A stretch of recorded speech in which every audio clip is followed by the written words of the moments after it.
हाय राधा, कशी आहे? एकदम छान आहे. कसा होता तुझा बिग बॉस मराठीचा प्रवास? छान होता प्रवास. कळायला मला वेळ लागला, पण छान होता प्रवास. नवीन बर. शिकायला भेटलं. 2 आठवड्यात तू गेम मध्ये कुठे दिसलीच नाहीस. तुला गेम कळायला उशीर झाला का? हो, थोडासा उशीर झाला मला कळायला, पण दुसऱ्या आठवड्यामध्ये मी दिसलीये आणि मला वाटतंय ते. कुठे चुकली असं वाटतं का तुला? लवकर मी स्टँड नाही घेतला माझ्या बद्दल, तिथे मी चुकली. बरं. महाराष्ट्रात लावणीला विशेष स्थान आहे, त्यामुळे दीपाली ताईने केलेल्या वक्तव्याने तू दुखावलीस का? हो, दुखावली, कारण की आधी तुम्ही डोळ्यांनी नाही बघितलंय ना मी लावणी कशी करते, काय करते. आधी तुम्ही डोळ्यांनी बघा, मग मला टीका करा. जर त्या लावणीमध्ये जर माझं काही चुकत असेल तर मी सुधारण्याचा प्रयत्न करेल, पण तुम्ही आधी सांगून तरी बघा. डायरेक्टली टीका नका करू, हेच माझं म्हणणं होतं. बरोबर. घरातील कोणता सदस्य उत्तम खेळतो असं तुला वाटतं? मला नाही वाटत आहे असं. तुझ्या मते थोडंफार 2 आठवड्यात जेवढं पाहिलंस, मे बी तो मनाने चांगला असेल, गेम मध्ये चांगला असेल, वावरण्यात चांगला मग असेल. असं स्वतःच्या प्रश्नावरती ठाम राहणारा जर असेल तर ती रुचिता. रुचिता. बरं. कोणासोबत तुला यापुढे मैत्री कायम ठेवायला आवडेल? अनुश्री, रुचिता, विशाल ह्या लोकांसोबत. म्हणजे टोळी? रोशन दादा. हो, टोळी सोबत. आणि टोळी व्यतिरिक्त?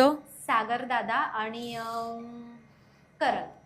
तन्वी, अनुश्री आणि रुचिता तुझी गँग तुझ्यासाठी रडली, त्यामुळे त्यावेळेस तुझ्या भावना काय होत्या? कारण की तू पण बाहेर पडत होतीस, तर तू स्वतःला कसं आवरलं आणि त्यांना कसं सांभाळलं? रोशन दादा खूप जास्त रडत होता, तर ते मला म्हणजे कंट्रोल नाही झालं. कारण की मुली तर रडत असतात, त्याचं काय नाही, पण मुलगा जेव्हा रडतो तेव्हा खूप असं वाईट वाटतं. आणि जेव्हा विशाल दादा आणि रोशन दादा, सागर दादा हे लोक असे रडायला लागले तर मला खूप वाईट वाटलं. मला असं पूर्ण शेक होत होती की अरे यार, काय झालं हे. असं म्हणतात माणसाला घडवायला एक मोमेंट पण किंवा एक दिवस पण चालतो, पण तू बिग बॉसच्या घरामध्ये 2 आठवडे राहिलीस रादर, तर तुला बिग बॉसनी घडवलं का? तुला काय वाटतं? हो, मला शिकायला भेटलं तिथे. बिग बॉसच्या आदेशमुळे मला कळालं की हे शब्दही असे असतात किंवा हे खेळायचं पण असं असतं. आणि छान वाटलं मला तिथे, नवीन काहीतरी शिकायला भेटलं. तुझ्यात काही बदल झाले? हो, बोलणं बोलायला लागली. खूप आधी मी बोलत नव्हती. एक्सप्रेस व्हायला लागलीस? हो. तुझ्यामध्ये घरातील सगळ्यात फेक व्यक्ती कोण?